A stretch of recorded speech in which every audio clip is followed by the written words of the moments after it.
Everyone knows the story of the Titanic, or at least they think they do.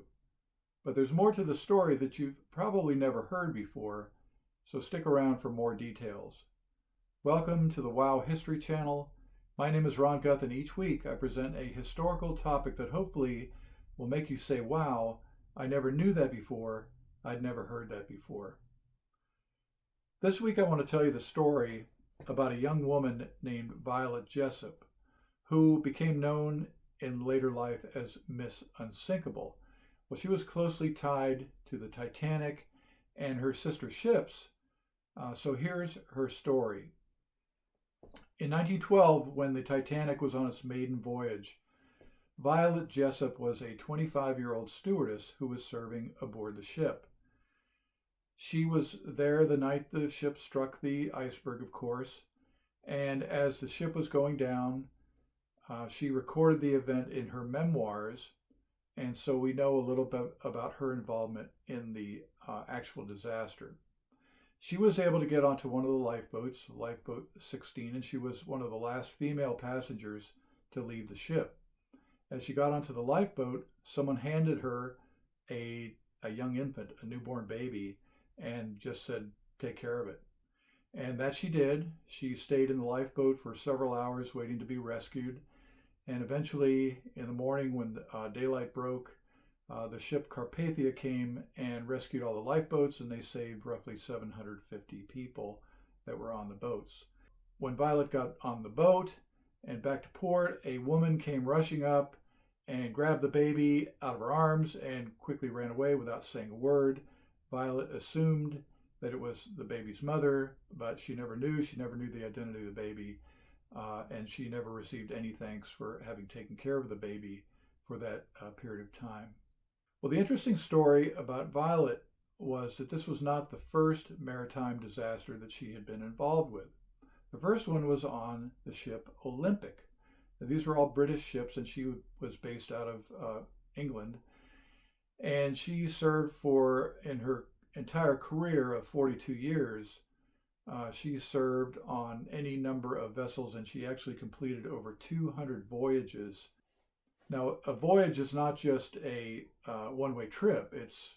We start here, we go out to the destination, and then we come back. So it's a two-way trip. So Violet was often gone for weeks or months at sea while she was serving as a stewardess. Well, she was on the Olympic when it was struck in 1911 by a British warship, and it almost went down, but it was able to hobble into port and get repaired. Well, what's significant about the Olympic is that the Olympic was actually one of the sister ships of the Titanic. The Olympic and the Titanic and another ship called the Britannic were so-called Olympic liners, and they all belonged to the White Star Line, and they were three of the largest and most luxurious passenger ships that had ever been built. Not only was Violet on the Olympic and the Titanic, but she also survived the sinking of the Britannic, which is another horrific story that's certainly not as well known as the Titanic, but it's significant nonetheless. When the Britannic hit a mine, probably planted by a German during World War I in 1916, and started going down. Well, the captain, thinking that he could hardly get to shore before the ship sank or get to shallow waters, he kept the motors going. So the big, huge propellers are churning. And as the lifeboats were lowered into the water, they would get sucked into the propellers, and people were literally ground up and chewed alive. When Violet got into a lifeboat, she was the only female among a group of men, and they were lowered into the water. Well, they tried to row away from the boat, but they were also getting sucked into the propeller. So all the men jumped overboard, leaving Violet in the boat, and she realized that if she didn't get out as well, that she was going to get killed by the propellers. So she jumped out of the boat and was able to save herself.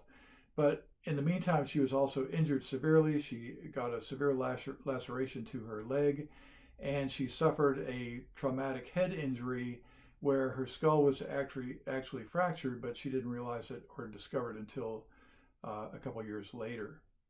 But so she survived both the Olympic disaster, the Titanic disaster, and the Britannic disaster, which earned her the nickname Miss Unsinkable. It's really coincidental that she was on the three sister ships that just had this horrific history, and she outlasted them all.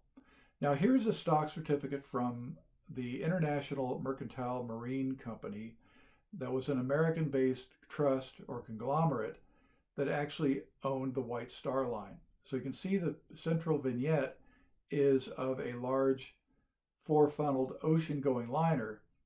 It's not clear whether that's the Olympic, the Titanic, or the Britannic, but it's one of those three ships. And this was the only company, from my understanding, that J.P. Morgan ever lost any money on. What's interesting about this certificate, it was issued in 1918 to E.F. Hutton. And if you've been around for any number of years, you know that E.F. Hutton was a big stock brokerage firm in America that went out of business pretty much in the 1980s. Interestingly enough, by 1918, both the Titanic and the Britannic had already sunk. How do we know about Violet Jessop? Well, she wrote her memoirs later in life, hoping to sell them to get some money, but they were never published for one reason or another, and they sort of like lay dormant for a many number of years. In 1970, an author named John Maxtone-Graham went to visit Violet and interviewed her about her story about the Titanic. He had heard about her through some other source. He was shocked to find out that Violet had never been interviewed by any other historian or journalist or reporter. She'd never told her story, and no one except for her two nieces who had the manuscript knew that it even existed.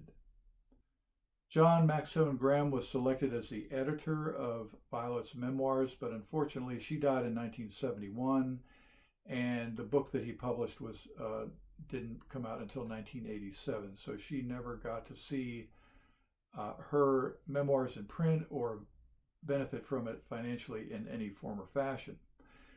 The name of the book that was published is called Titanic Survivor, and I'll leave a link in the description below so that if you'd like to purchase it, you can.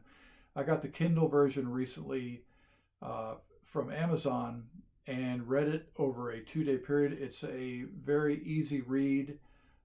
It's hard to put it down, and there are two important chapters in the book that you've just got to read. And the one is about the sinking of the Titanic, and the other is the sinking of the Britannic. So she provides details from the perspective of a crew member that was on the ship rather than from one of the many passengers that wrote stories about the Titanic in later years.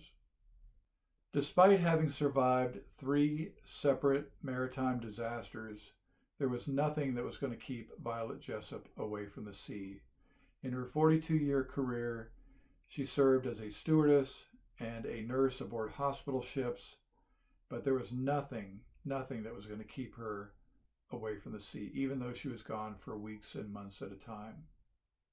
Now you know the story of one of the most important women in maritime history, a young 25-year-old unsinkable Violet Jessop, who outlasted 3 of the most famous ocean liners ever built. Thanks for your viewership. I really appreciate you being here. And if you like videos of this sort that I'm producing each week, please consider subscribing to the channel and hit the like button. Both of those actions will help me move up in YouTube's algorithm. Be sure to stay tuned for more videos. I'll be back next week with another one, so I'll see you then. Thank you and goodbye.